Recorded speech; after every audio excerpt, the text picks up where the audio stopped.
বিরোধী দল অসাংবিধানিকভাবে সংস্কার পরিষদের শপথ নিয়েছেন বলে মন্তব্য করেছেন স্বরাষ্ট্রমন্ত্রী সালাউদ্দিন আহমেদ।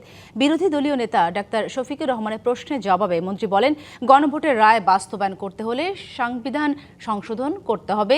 চলতি অধিবেশনে এই বিষয় নিয়ে আলোচনা সম্ভব নয় বলে উল্লেখ করে তিনি আরও বলেন, কার্য উপদেষ্টা কমিটির বৈঠকে সিদ্ধান্ত নেওয়া হবে। সংস্কার পরিষদের সদস্য হিসেবে তারা অসাংবিধানিকভাবে শপথ নিয়েছেন বটে, সেই পরিষদের আহ্বানের জন্য তিনি রাষ্ট্রপতির আর্টিকেল 72 অনুসারে কনস্টিটিউশনের অধিবেশন আহ্বানের ঘোষণা চাচ্ছেন। গণভোটের রায় যদি বাস্তবায়ন করতে হয়, সেই গণভোট এই আইন অনুসারে, সেই রায় অনুসারে সংবিধানে আগে সংস্কার আসতে হবে, সংবিধানের সংশোধন আসতে হবে। সংবিধানে যদি সেটা আমরা গ্রহণ করি, তারপরে সেই গণভোটের রায় বাস্তবায়নের জন্য তখন সংবিধান যদি এটা কন্টেইন করে, ধারণ করার পরে তখন যদি পরিষদের সদস্য হিসেবে শপথ নিতে হয়, সেটা তখনকার ব্যাপার হবে।